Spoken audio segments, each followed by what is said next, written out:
Baleshwar FM college रे छात्री Saumyashree BC आत्माहुति घटना तीव्र विक्षोभ प्रदर्शन करिछि बिजु जनता दल।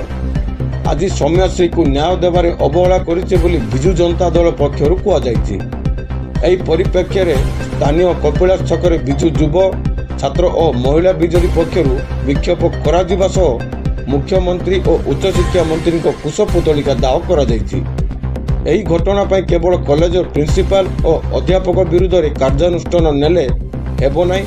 एथिरे मुख्यमंत्री उच्च शिक्षा मंत्री और बालेश्वर सांसद प्रताप षडंगी विरुद्ध भी कार्यानुष्ठान नेबा दरकार बोली दल पक्षरु कुआ जाइछि। एही घटना रे मृत छात्री को और तांको परिवार को न्याय दरकार। न्याय न मिलिले आगामी दिन में बिजु जनता दल बड़ धरणर विक्षोभ करिबो बोली दल पक्षरु कुआ जाइछि। एही विक्षोभ बेले पूर्वतन मंत्री लाल बिहारी हिमरिका, वकील विनायक कर, जिला परिषद उपाध्यक्ष हरप्रसाद हेप्रुका, काउंसिलर समिता पढ़ी, काउंसिलर गोपीनाथ गौड़, काउंसिलर काली मांडागी, काउंसिलर सुमंत परिड़ा, काउंसिलर संतोष दलाई, काउंसिलर एन श्रीनु गंगाधर पुआला, विनायक पोलई, अविनाश विषय, संतोष मांडागी और कर्मी माने उपस्थित थिले। आत्महत्या करिछि।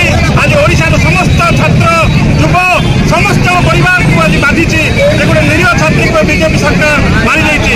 ओडिशा आज असुरक्षित। आज नारी निर्यातना चली, आज यौन निर्यातना चली, आज नारी धर्षण चली, छात्री आत्महत्या चली।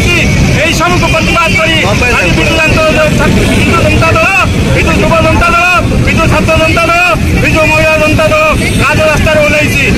आगामी दिन में आम दाबी होची सूरज बंशी शिक्षा मंत्री एवं मुख्यमंत्री जदि इस्तीफा नहीं दिखती रास्ता घाट में निया चल चका मोटर बंद हो सरकार दायी रही असुरक्षित कर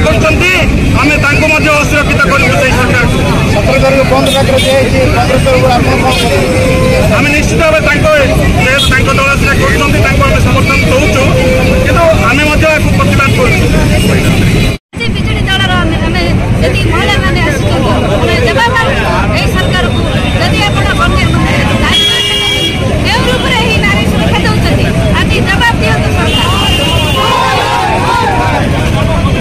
रायगढ़ जिला प्रतिनिधि सत्यनारायण तलईଙ୍କ रिपोर्ट G9 ओडिया।